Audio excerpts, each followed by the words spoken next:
Hello and welcome back to the channel. Glad to have you here.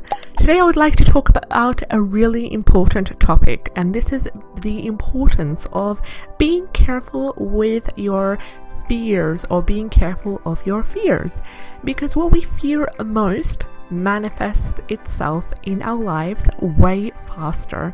And this is from my personal experience, and I'll also include some evidence to prove of that, or some anecdotal evidence to prove of that as well towards the end.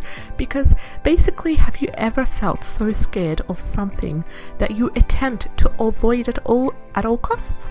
Maybe it's a mistake one of your loved ones has done, or a decision that you have embarked on that you do not approve of. Just the thought of it happening to you makes you sick. It happened to me time and time again, and I see it happening so often to others too.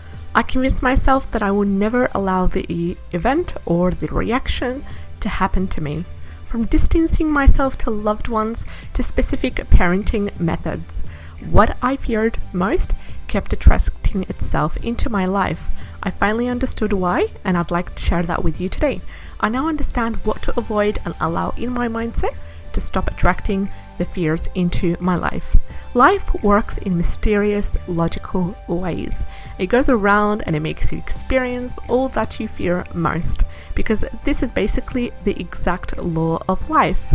Sooner or later, the scales will return back to balance, placing you into the exact situation you once looked down upon, in order to test your resilience and to test your ethics. How you react will depend on you, and only you have the power to shift it to your advantage. Sadly, I've seen so many people, when faced with the exact daunting experience, they react either in the exact same way that they feared, or if not worse.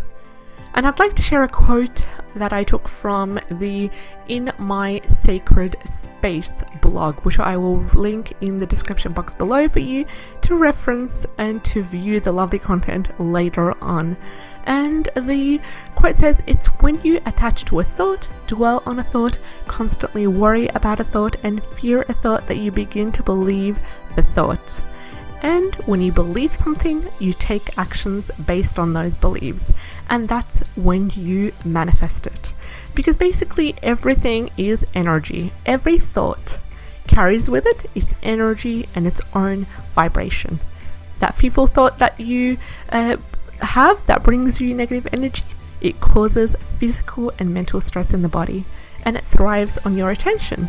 The more you spend time processing and dwelling on a thought, the more you feed it, and the faster it expands and manifests in your life. You unintentionally attract it into your life by focusing on it and feeding it from your time and from your mental energy. So what to do? I recommend taking this approach because I've tried it myself. A lot of people have tried it and it works in marvelous ways. First of all, approach everything with gratitude. If you fear something, simply take a step back, rebalance yourself, and look at it from another perspective.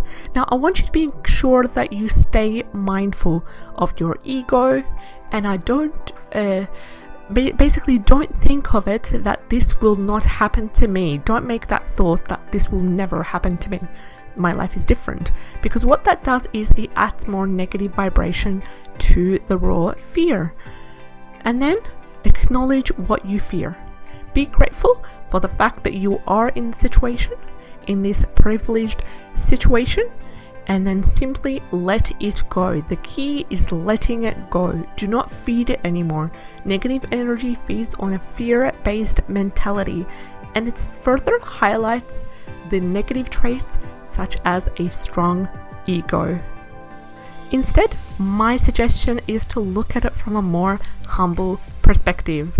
I usually phrase it like this: this is how this person reacted, it's their experience, and they are responsible for their reaction.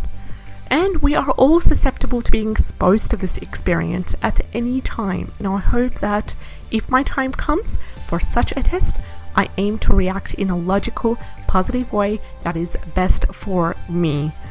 So detach from the strong emotions that you have regarding what you fear, as that will make the thought powerless. And this way, I would like to share a similar quote. This way you are letting go of any subjective judgment, sense of superiority or expectation on how you would have handled the situation better, or how you are more privileged to not have the experience, such as a test. We've come to the end of the video. Thank you very much for watching till the end. I appreciate your support for the channel, and I hope to see you in the next video.